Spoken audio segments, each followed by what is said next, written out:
Hi everyone. So after the game of Spain, let's play one blitz game of chess. So okay, I like to play these Indian setups as black. Okay, it's very simple to play. You can play it against e4, d4, and also are dynamic, attacking, counter attack also. So yeah, I like these setups as black. Also, you don't have to think too much on the opening. You just fianchet to the bishop, short castle, and yeah, sometimes you try to see when you open on the center with e5. Now, after queen d2, yeah, e5, I think it's a good move to make progress in the position. Okay, he's playing like this. For the moment, I don't see how can I capitalize any advantage. Maybe I'm thinking about taking first. When he takes, I take the queen. And when he takes, I can play e4. So this bishop is in a bit of trouble, okay? And maybe I can play with, after trading these bishops, I can play with a good knight against a bad bishop. But I have to see if it's better first to take the queen. But in this case, he can take with the knight, and we don't have this sequence. I think it's better to play like this. And now let's see what he does. Yeah, I think I can take the queen. And after this, e4.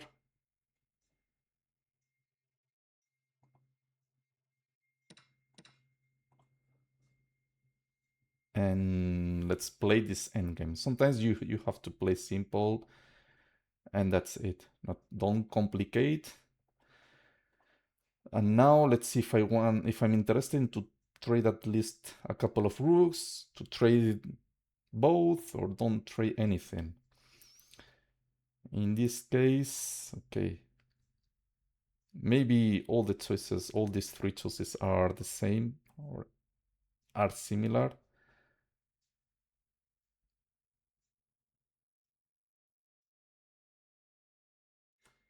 Okay, I think he's getting stronger on the d files, so I'm gonna try to trade both all the rooks. I'm not sure if this the best decision. And now the good thing is, okay, to play against this bishop, I have to fix his pawn structure. Okay, yeah, okay. This is a good decision. Maybe this was even better to play c5 because yeah, he has now a root here. But let's see. I'm gonna play c5, and if he takes, I can retake here after. And still, the bishop is a bit passive. After this, okay, maybe I can get a passer with this, but his bishop will be open.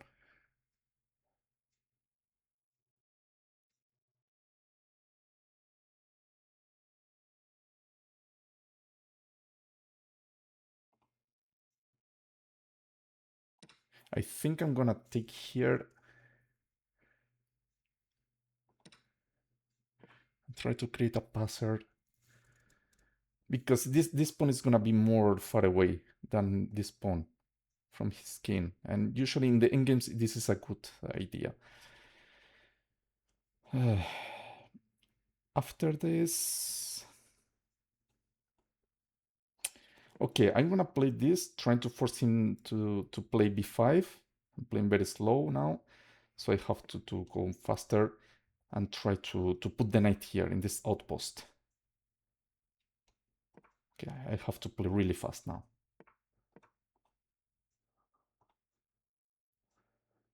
Now after king c3, I have to play king e5 to not allow him to enter here, I think. And the good thing, okay, I keep his pawns here on light squares in the same squares of the bishop, so it's a bad bishop. And okay, after this, play knight c5. I think it's the ideal square. And okay, maybe the endgame, if it's played by engines, maybe it's a draw. But between two humans, let's see, because he has 3 islands of pawns, which is worse. Okay, you usually want to keep less islands. And okay, because you don't have to take care of too many weaknesses. Yeah, okay, it's better to keep the pawns defended by themselves. After this, I'm gonna play h6 because it's gonna try to create problems here, maybe trying to prepare against some attacks. So not let this bishop to have many targets. After bishop f3, I think I cannot target this pawn in a good way. So I'm gonna try to put pressure on this bishop first.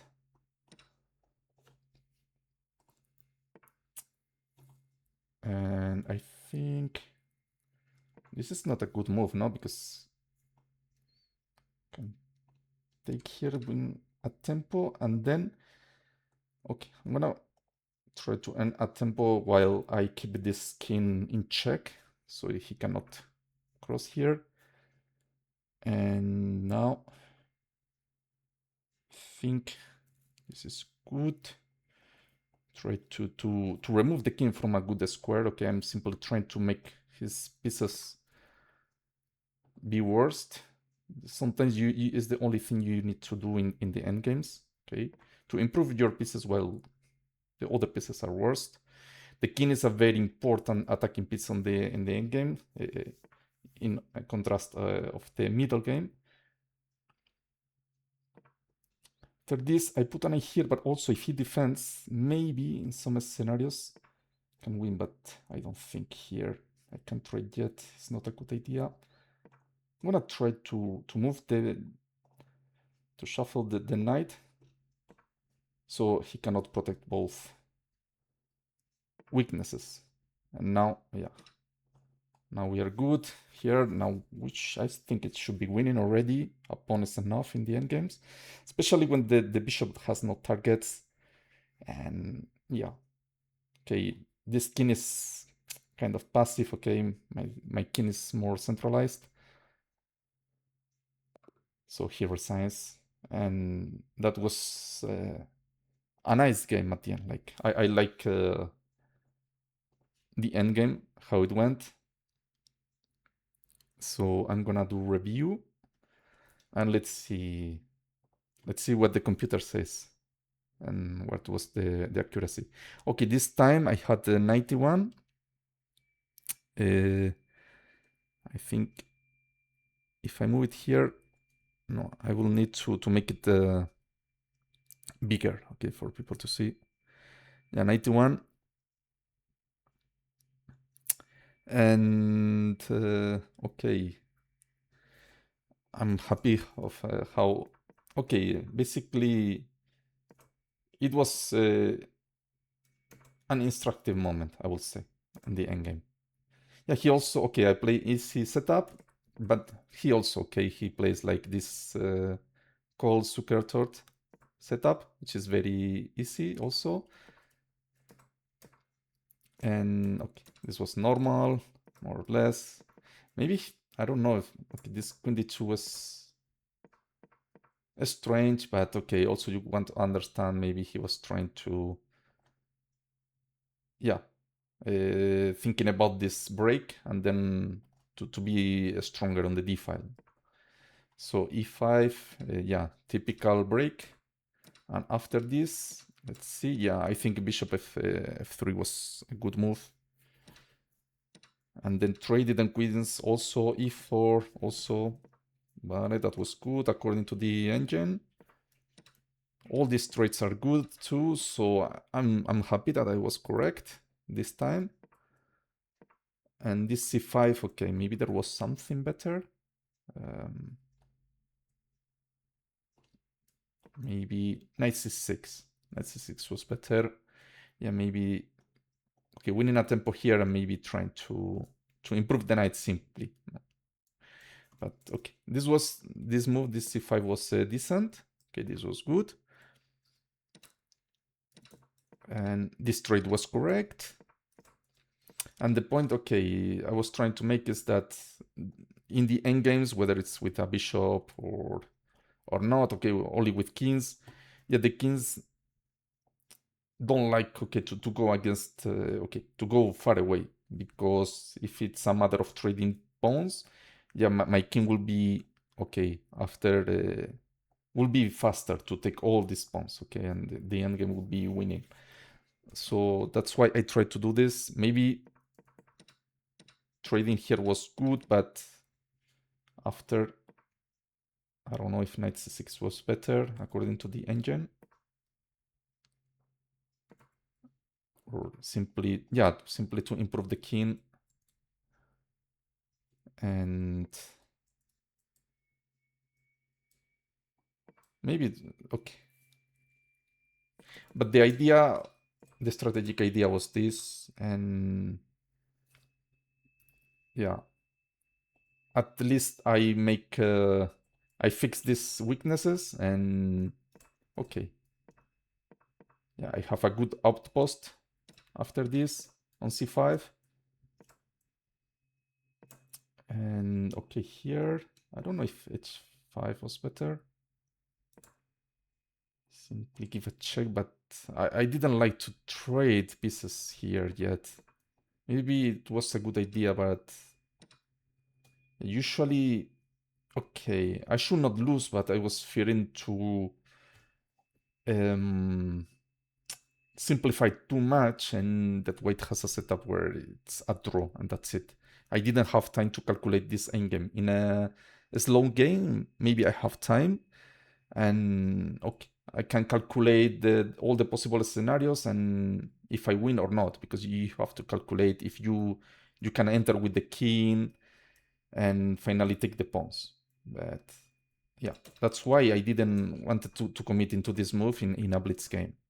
I prefer to reinforce this square. So after this, yeah, the game was a draw according to the end game, but yeah, from the human's perspective, in a blitz game, okay, with seconds on the clock, it's not easy. I would say practical chances are in favor of black. And here, yeah, it was good. Okay, taking here and 94. Okay, still winning. I maneuver well with the knight. That's the good thing with the knight. Like you can touch dark and light squares. You are always threatening, okay, these double attacks over the king and the piece. And okay, black can maneuver a lot while this white bishop, yeah, simply, okay, it's being stopped by his own pawns. Okay, so it's bad bishop. And after this, yeah, I take the pawn and the game is winning. So yeah, guys, I hope you liked the game and see you in another video. Bye bye.